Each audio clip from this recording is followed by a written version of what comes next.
l'After est là sur RMC, sur BFM Sport, sur rmcsport.fr. Alors un petit point sur les scores en cours dans les qualifs du mondial. Bien sûr, vous le savez, il y a plein de matchs ce soir. Vous signalez que l'Italie dans le temps additionnel mène toujours à 0 face à Israël. L'Espagne mène désormais 8-0 au Liechtenstein. Voilà, ils n'ont pas le genre de problème qu'on a contre les petites équipes, l'Espagne. La Turquie mène toujours à 0 face à la Croatie dans le temps additionnel. Pendant ce temps-là, en Afrique, le Maroc a raté un péno. Enfin, c'est le gardien malien qui a stoppé un penalty. Toujours 0-0 entre le Mali et le Maroc à un quart d'heure de la fin.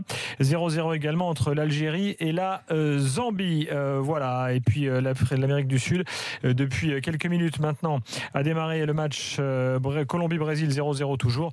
Bolivie-Chili, une demi-heure, 0-0 également.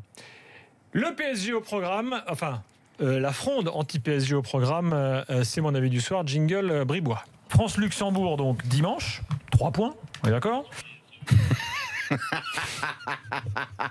Mais pourquoi t'as pas laissé la suite? Parce que moi derrière je te dis oui, il devrait pas y avoir beaucoup de problèmes.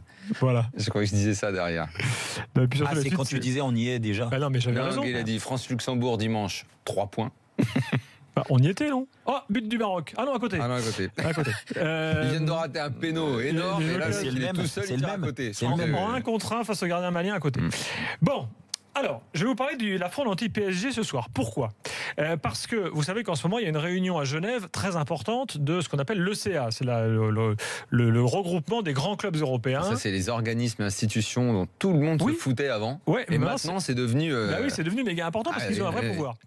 Tous ces gens-là mènent une fronde à l'échelle européenne anti-PSG et ne sont sans doute pas étrangers à l'enquête qui a été ouverte il y a quelques jours concernant le Paris Saint-Germain. Donc pression des gros clubs en permanence qui en gros veulent garder le monopole, veulent pas d'un nouvel entrant. Le PSG dérange, il va gagner des titres peut-être bientôt, ça emmerde les autres, le Bayern, le Real, etc., etc. La Juve, bon bref. On a en France un front anti-PSG aussi emmené par Jean-Michel Aulas, sauf que on constate que les autres présidents de club commencent un peu à se positionner. Alors Desplat a été le premier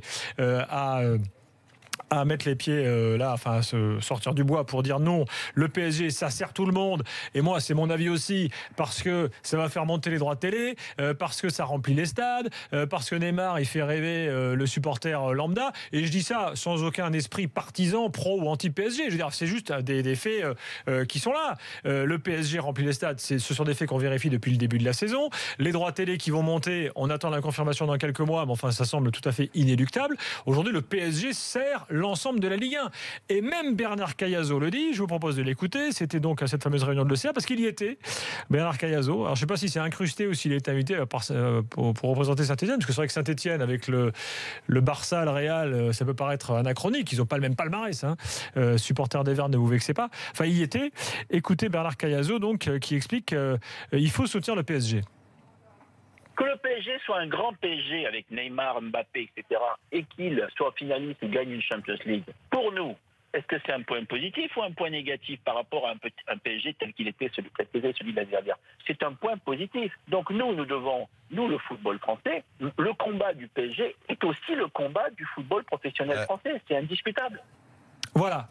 Donc moi, j'appelle tous les dirigeants du foot français à faire fi des problèmes de chapelle, des scissions partisanes. Le PSG vous sert tous, messieurs, dames, il vous sert tous. Donc il faut un front français pour soutenir le Paris Saint-Germain dans cette fronde européenne, parce que faut pas que le PSG soit tout seul, parce que sinon le PSG va se retrouver lâché par tout le monde. Que va-t-il se passer derrière? Tout ça est une lutte d'influence. Le fair play financier, son interprétation, on sait très bien que les avis des uns et les autres entrent en ligne de compte. Le front français, il doit être là. Les Marseillais, les Lyonnais, faites fi des problèmes que vous avez là au quotidien, ou des clivages de supporters. Quel problème ils ont? Ils n'ont aucun problème en plus. Quand je dis ça, le supporter marseillais, lyonnais, il va dire mais il est barjot ce Bribois. Moi, jamais de ma vie, je vais être dans le front pro-PSG. Mais enfin, supporter lyonnais, supporter marseillais, supporter niçois, supporter guingampais, le PSG te sert indirectement. Oui, le PSG te sert indirectement. Et moi qui suis totalement neutre là-dedans, vu que strasbourgeois, je le dis clairement. Voilà. Donc c'était mon avis du soir. Et d'ailleurs, on a lancé un petit sondage pour avoir votre avis à tous sur le compte Twitter de l'After, c'est en ligne. Je vous lis ça tout de suite. En gros, la question est très claire pour avoir votre avis à tous. Excuse-moi Jérôme, il faut que la page se charge. Tu sais, on a un peu des problèmes des fois avec le Wi-Fi. Le PSG doit-il davantage être soutenu par le foot français? Allez voter. Vos avis, messieurs, est-ce que vous êtes d'accord avec moi? En tout cas, la sortie de Bernard Cayazo était intéressante aujourd'hui. Je l'attendais, pas de lui, enfin en tout cas de quelqu'un. Et j'attends, normalement la Ligue va pas tarder à suivre aussi, que ce soit par le biais de Nathalie Bois de la Tour ou de Didier Quillot. Deplats était sorti, mais d'une autre façon. Mais on le sait, et il faut que personne en doute. Je le dis depuis plusieurs jours, et si je le dis, c'est quand même qu'on se renseigne avant. Ramírez Aulas est totalement isolé, marginalisé total dans le football français. Il faut le savoir. Même Noël Le Graët. Sur cette question-là. Sur beaucoup d'autres également. Enfin bon, là on parle de celle-là. Mais, voilà. Certes, mais sur beaucoup d'autres aussi. Celle-là principalement. Et même Noël Le Graët ce matin, dans une interview, a également pris position. Voilà. Donc, maintenant, après que Le Graët ait parlé, Cayazo, j'attends maintenant la Ligue, qui normalement devrait également sortir du bois. Ce que je disais moi hier soir, c'était que je n'avais absolument aucun problème à imaginer et à envisager que ça tourne mal pour le PSG si c'est réglé d'un point de vue neutre, objectif, et si justice est rendue. Aucun problème. Si ils sont en dehors des clous et tout, pas de problème, on accepte, sans souci. En revanche, et ça sent de plus en plus la tambouille politique, parce qu'on sait, parce qu'il y a eu les phrases qui ont été dites par certains dirigeants du Barça, parce qu'on sait que le Bayern est énervé depuis pas mal de temps, là ça me dérange plus. Si c'est de la tambouille politique parce qu'on veut se taper le nouveau riche qui est arrivé, là on va revenir aux fondamentaux de ce qu'est le fair play financier. Et ce qu'on avait mis en avant dès le début, moi je soutiens l'idée, mais on avait également dit que ça cristallisait des positions et que c'était quand même, ça donnait lieu à un schéma qui était conservateur. Donc il y a quand même des choses qui sont négatives dans le dispositif. Si ça doit se terminer par une fronde injuste et pas normale des gros clubs en gros qui font la gueule et qui veulent pas qu'on leur marche sur les plates-bandes, des gros clubs européens, et que dans la foulée le PSG décide d'aller attaquer en justice à Bruxelles pour faire sauter le FPF, je trouve que ce serait un sacré bordel. Un sacré bordel, parce que je trouve que le dispositif a besoin d'être maintenu, amendé, corrigé, je sais pas. D'ailleurs, Agnelli, le nouveau patron de l'ECA, a parlé d'un FPF 2.0 aujourd'hui, donc il veut probablement revu et tout. Mais l'attitude qui est celle du Barça et de ceux qui traînent derrière est absolument scandaleuse. Mais scandaleuse quand on sait la concurrence déloyale qu'eux ont instaurée, dont ils ont profité dans leur pays respectifs pour beaucoup de ces clubs-là. Quand on sait le Bayern aussi, aujourd'hui je me suis amusé aussi. Alors, j'aime pas faire ça encore une fois, que tout le monde écoute bien. Le raisonnement, c'est pas une phrase isolée. Moi, j'aime pas dire c'est pas parce que l'autre a déconné que toi ça t'excuse de déconner. Pas du tout. Mais après, il faut quand même que le mec qui donne la leçon, il ait un petit peu le cul propre. Fais la liste des clubs totalement propres, qui n'ont pas de casserole, machin.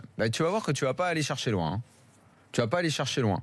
Dans ces fameux gros clubs. Parce que alors, les casseroles, que ce soit au Barça, Real, Juve, la plupart des clubs italiens, on va me dire Manchester, ouais, ok, Manchester. On va dire le Bayern. Je pense aussi. On enlève le cas de Lyonnais, parce que c'était une affaire perso de lui. Oui, voilà. Mais le Bayern, je suis d'accord. Si tu vas par là, Lyon aussi. Lyon, d'un point de vue de la gestion comptable et tout, voilà, j'ai rien à leur projet de ce côté-là. Après, Monaco, on en a parlé 100 fois. De la concurrence déloyale provenant d'une disparité fiscale à la base, ça existe depuis des années aussi. Allez, j'aimerais l'avis de Jérôme, Daniel. Il y a des choses à revoir de partout. Certains ont bénéficié d'un passé et veulent faire payer à ceux qui veulent occuper le terrain au présent certaines règles. Ça me gêne profondément. Il y a un parfum de scandale dans cette affaire. Toi, ta question, c'était surtout de parler des clubs français qui doivent être derrière des dirigeants français par rapport à cette fronde européenne. Alors après, on va encore me dire, tout ce que je dis sur le Paris Saint-Germain, on va dire voilà, c'est un pro PSG, forcément parisien. Oui, c'est sûr. Mais oublions ça. Nos auditeurs sont intelligents. Non, mais je préfère prévenir quand même. À l'arrivée, ça aurait été un autre club que le Paris Saint-Germain, j'aurais tenu le même discours. forcément, tous les clubs français aujourd'hui ont tout intérêt à être derrière le Paris Saint-Germain. Parce que moi, je vais parler juste du sportif avant de rentrer dans d'autres choses extra-sportives qui ne m'intéressent pas plus que ça. C'est que le Paris Saint-Germain, très fort en Coupe d'Europe, en Ligue des Champions, servira au championnat de France. Et l'arrivée de certains grands joueurs comme Neymar et d'autres qui risquent aussi de continuer à arriver prochainement, servira au championnat de France. Et là, déjà, on a vu l'impact juste de l'arrivée de Neymar. Mais si le Paris Saint-Germain confirme sa bonne forme en Champions League, ça peut être génial pour le championnat de France et pour tous ces clubs qui... en plus de ça, n'ont pas forcément, du moins je parle des autres gros clubs en France, aujourd'hui ils travaillent, alors après avec du retard par rapport au Paris Saint-Germain forcément, mais l'AS Monaco avec des gros moyens aussi a quand même fait mieux que rivaliser avec le grand Paris Saint-Germain. Donc voilà, ça peut donner des bonnes idées. En tout cas, il faut être derrière. Alors, quelques tweets, les gars. Julien qui nous dit: on aborde une approche raisonnable du cas parisien. Enfin, dit-il. Beno qui nous dit: mais c'est quoi ce front pro-PSG? Ils sont suffisamment puissants pour se débrouiller, dit-il. Ouais, mais attends, ne sous-estimons pas la puissance des gros clubs européens. Ce que moi j'interpelle, c'est Alexandre, Alexandre, supportrice de l'OM, qui nous dit: soyons objectifs, le PSG est l'un de ceux qui a permis une progression de notre Ligue 1 depuis que le Qatar est arrivé. Donc voilà ce que dit Alexandre. Que ce soit un supporter de l'OM et tout ça, mais j'en appelle à toute personne raisonnable. Est-ce qu'on peut dire que s'il y a eu erreur, mauvaise gestion et tout, que tu sois sanctionné, c'est normal, on n'aura rien à dire là-dessus. Mais on est bien d'accord que très objectivement aujourd'hui, le parfum de scandale que je dénonce, ce sont ces clubs-là qui sont en train de ne pas supporter qu'un club arrive et puisse faire des transferts que seuls eux étaient capables de faire. Ça, mais c'est absolument dégueulasse. Surtout quand on sait ce que ces clubs-là ont pu faire dans le passé. C'est terrible. Je sais pas, moi, même un club comme Manchester, tu vois, il y a encore un an, le transfert de Pogba, il se fait avec un agent qui est l'agent à la fois de la Juve et de Manchester et du joueur, et avec plus de 40 millions de commissions au milieu, quoi, tu vois. Je parle pas d'Abramovich à Chelsea, enfin, évitons de refaire tout ça. Voilà. S'ils veulent vraiment tout nettoyer à présent, mais on sera les premiers à être contents. Les premiers, moi je ne demande que ça. Je veux lire un dernier tweet, Daniel. Juste pour le rejet du nouveau riche, ça c'est vraiment dégueulasse. Et que ces clubs-là soient aidés par un président de chez nous, celui que j'ai surnommé depuis hier, Monsieur Ramirez, ça c'est encore plus dégueulasse. Un dernier tweet de Jules qui lui dit: vous les journalistes, vous vous gavez aussi de cette situation, voilà pourquoi vous surprotégez ce fait inconcevable. Alors juste un truc. Et quel fait inconcevable? Attends, parce que Jules, il y a un truc sur lequel il a raison. Nous, si demain il y a un club français qui gagne la Ligue des Champions, que ce soit Paris, Lyon, Marseille, oui, nos audiences, les audiences de l'after peut-être vont être meilleures. On profitera nous aussi de la réussite du football français. Tous les médias, je veux dire, ça va. Voilà, les journaux vont se vendre plus, les télévisions vont faire des meilleurs scores d'audience, les radios vont faire des meilleurs scores d'audience. Oui, c'est vrai. Et c'est un cercle vertueux. Et défendons ce cercle vertueux qui profite à tout le monde. Non, moi, je ne suis pas d'accord avec ça. C'est le cas, Daniel. Oui, on le voit. Moi, je ne suis pas d'accord. Donc, ça profite à tout le monde. Oui, mais alors, si tu me permets de répondre sur ce point, moi, il est absolument indéniable que ça favorise l'économie du sport si la France va à la Coupe du Monde, si les clubs français. Si les Jeux Olympiques sont organisés en France. D'accord, mais moi, ma conception de ce métier, je te le dis, je l'ai toujours dit ici, je me fous de savoir quels sont les résultats. Je ne vois pas les choses comme ça. Ce qui m'intéresse sur ce dossier, c'est qui sont ceux qui se plaignent. Quel est le club qui est accusé? Est-ce qu'il a déconné ou pas déconné? Est-ce qu'on a le droit d'avoir... Moi, de toute façon, tu le sais, ça fait 10 ans. Notre premier after, c'était après un OL Milan. Et je n'avais pas été chauvin. Ça m'avait valu des attaques de tous les côtés.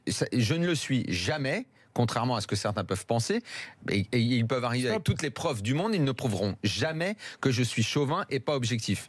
Voilà, c'est comme ça. Là, tu parles de ton cas personnel. Non, mais mon cas perso, c'est parce que je ne m'inscris pas dans ce que tu dis, à savoir qu'on a intérêt à ce que le PSG... Je m'en fous.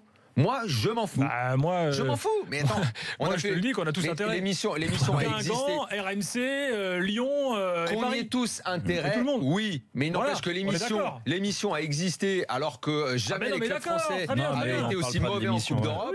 on on continuera est d'accord. d'exister. Que ce soit mieux de voir des bons matchs, que ce soit mieux d'avoir de bons résultats en Coupe d'Europe, que c'est mieux de voir Lyon en demi-finale que Bien sorti sûr. par Opel Astra. Stop. Oui, ça on est d'accord. Allez, on ça nous continue le fait débat plus dans d'émissions quelques autour des instants. matchs. Oui, mais c'est pas ça qui me motive. C'est pas ça qui motive ma réflexion. Mais ce soir, t'es inarrêtable, c'est Ouais, non, mais fatigant. il faut dire les choses clairement. Bah, c'est ton point de vue. Oui, mais bon, je chacun l'exprime. développe le sien. Voilà. Allez, dans quelques instants, on continue le débat. Et je tiens à mon L'after objectivité. jusqu'à minuit. À tout de suite.